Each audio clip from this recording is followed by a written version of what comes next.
Group. Time for Quick Six, presented by our friends at Chapman Chrysler Jeep Dodge Ram. Participant tonight from his charity event. There's the man, the myth, the legend, Shane Victorino. Looking smart. I mean, looking smart, looking good. All right, Shane, here we go. Number one, this is read and react, buddy. 15 seconds per response. Number one, besides winning the World Series, your biggest moment as a Philly. Grand Slam off CC Sabathia. Oh, yeah, that's good. We'll accept that. Number two, how did you deal with the big storms growing up in Hawaii? Sorry, repeat the question. How did you deal with the hurricanes and all the weather growing up in Hawaii? Was it a big deal? Monsoon coming. Yeah, it definitely was a big deal, but it never really hit. It hit a different island. I never got to Maui, so hopefully it skips Philly.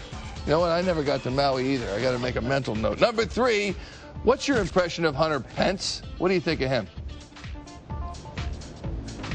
Love him. He's exactly what the team needed. Number four, he's playing this right by the rules. Number four, are you surprised by Jason Worth's struggles this year in Washington? You know what? I think, hey, there's a lot of pressure when you sign an extension like that. I mean, I shouldn't say extension. When you sign for a contract like that, a lot of pressure gets put on you, and now he's the, face of the franchise. Jason will be fine. He'll be good. Just give him some time, and he'll be fine. Number five, how would you describe your fashion sense? Great. Look, I'll tell you, it's perfect because you're looking good. Finally, number six, if baseball didn't work out, could you have been a sprinter? Could you have been an Olympian? Probably not. But you're pretty fast. What's your 100-meter time? Do you remember? My fastest ever was a 10.3, but again, that was hand time, so legitimately it was probably about a 10.6. Okay, well, we'll take it. We'll get it down a little. We'll work with that. We'll get it down a little bit. All right, that was Quick Six with Shane Victorino. And talk about your season, Shane, because the way you're playing, the way you're hitting, it's almost as good as you've been the years prior and an all-star the years prior. You're doing well more than that this year. Do you agree? Yeah, Again, I haven't done anything differently. Obviously, last year was one of those years I had a down year, but my power numbers were better. My overall numbers in that regard is fine. Yeah, my average was down, but, this year was just one of those years that, things are clicking on all cylinders. Staying healthy was the biggest thing. Some unfortunate injuries put me on the DL, but you know what? Going out there every night, playing in front of 45,000 people, it's just, it's been great. It's a fun season. This is only the beginning. You think about MVP at all? Do you think about whether you're a candidate for that? You know what? If it happens, it happens. Again, to even be considered and being talked about, it's an honor. But again, it's about winning. It's about bringing that World Series championship back to Philly. Donald? Shane, I wanted to ask you about John Mayberry. I mean, he's been up and down in this organization.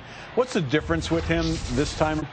I mean, his numbers obviously are much better, but I mean, do you see a different type of confidence in the kid this time? Yeah, you know what? John was always that kind of guy. He always played with confidence, but, not given really the opportunity. And this last time, I think he was given a lot more opportunity to go out there and play, to show what he can do. Obviously, when we got him in the trade, he wasn't a top prospect in Texas for no reason. So, I think this was one of those things, him getting his opportunity to go out there and play, and he's doing a great job. And, it's been fun to watch.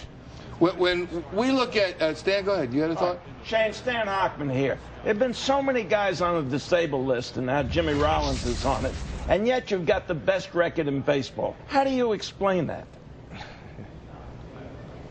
I just think it's one of those things that it's fed and it's bred into this team that, guys get hurt, guys got to step up, guys go out there and get their opportunity to play. Martinez has been great. He's filled in when Polanco was hurt. Wilson has done a great job. Just keep going on and on and on. John Mayberry getting his opportunity. Dominic Brown, when I was hurt, came up and did some good things. So, I just think that, overall, Worley, I can just keep going on and on. So, but the thing about it is I think just it's bred into this team that, hey, you're going to get your chance. Guys get hurt. Be ready for the opportunity. And when the opportunity meets, do the best you can and go out there and help the team win. Charlie has said, he said it the other night, he also said in this Philadelphia Magazine piece that's coming out, I don't know if you know, Charlie and Andy Reid on the cover of Philly Mag, it's our Slug It photo today, Shane, and he said, you give me the talent and I'll really develop the attitude, and how important he thinks that is. Do you agree with that? And that you guys have developed this kind of championship swagger? Yeah, I mean, that's part of what I said. It's been bred into our system. You know, guys go out there. People want to come here. You know, an example of that is Cliff Lee. I mean, he had an opportunity to go to New York to play for, you know, the Yankees. He decided to come back to Philly, enjoyed his time here. He knew that we were, you know, a winning team and we were building an atmosphere. And that's what it's about. That right there alone. Charlie does a great job of instilling that in us, that, you know what, to go out there, work hard, let ourselves go and play, because, hey, you know what, we're good players. We just got to play as a team. And when we do, obviously our results show that, you know, we have the best record in baseball right now. Stan? People keep bugging Charlie about when he's going to take his foot off the gas. And his answer is when they're 9 in front with 8 to play. Is that a good thing? How does it, as a player, how do you feel about that philosophy? You know what? You don't take your foot off the gas pedal. I mean, hey, you know what? We're you know, 6.5 games, whatever it may be. You know what? We want to be 20 games up. And I think that, you know, Charlie's that kind of guy. He's going to keep running us out there. He's going to keep after it. He's going to want us to win. And that's what we do. We stay focused. We put our foot on the gas pedal. We keep plugging along, and we don't stop till we bring that trophy back.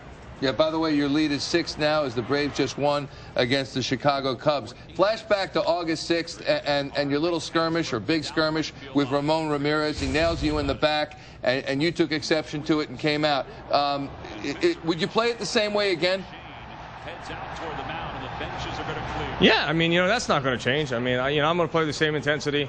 You know, it's just one of those things that happen. You know what? We brushed it under the rug. Hopefully it's all said and done with. And, you know, just one of those moments, you know, that, hey, you know what? I felt like something was done wrong there, and I wanted to stand up for myself and stand up for, you know, guys around baseball to say that, hey, you know what? If you're going to throw at a guy, you can't be just throwing at people. So, you know, just one of those things that, you know, hey, I wanted to make a point that you don't just throw at people to throw at people. But, again, we brushed it under the rug. We'll move forward. You know, it's all said and done with. And, you know, we'll keep plugging along. Last thing on that topic, just your philosophy when you went out to the mound. Because it looked like you were intent. You thought, okay, I can't get there directly, so maybe I'll hold off a bit and circle back. Was that it? No, you know what? I honestly, you know, when I first got hit, I was really upset. I wanted to go, but as my conscience kicked in, I said, you know what? It's not really worth it.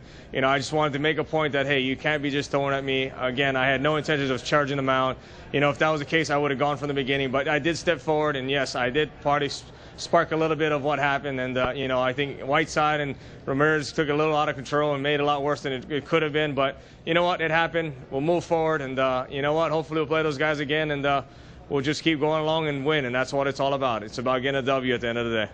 Shane, fans have loved watching your intensity on the field, and I know that you said earlier that not much has changed this year from the past 2 seasons, but do you think your game has evolved at all? You've already set a career high in triples. You're about to set a career high in home runs. Has your thought process when it comes to hitting changed at all? You know, no. I think just, you know, I honestly have not changed anything. You know, I just think it's learning, understanding, you know, and being and playing in more games, understanding the game of baseball, understanding and just becoming a better player and evolving into a better player. And, you know, again, going out there every night, studying pitchers, trying to see what the tendencies are, and, you know, go out there and try to put a good swing on a good pitch. Mm-hmm. When you were looking at your guys playing, when you were serving your suspension, you see anything that you learn anything? I know there were a couple of rain delays in there, so you must have been thrilled that you missed those. But just your no. thought, just your thought on the perspective you gained watching. You know what? I think our team's great. You know, guys are fun. And it was definitely different, you know, watching from the stands, watching guys go out there. You know, but that was my first time really getting an opportunity to see what the game is like sitting from a, you know, from a fan standpoint. And, you know, again, watching and looking at all the fans that night, sitting in the seats, it was great. It was wonderful. Just looking at, you know, how fun it is to play a game that you absolutely love. And, you know, what a better kind of rude awakening to sit there in the stands and watch and say to myself, how lucky I am to play this game every day and get in front of the play in a place like Philadelphia in front of these fans. And, you know, again, it really woke me up to say how lucky I am to be in center field every night on such a great team in such a great city. Last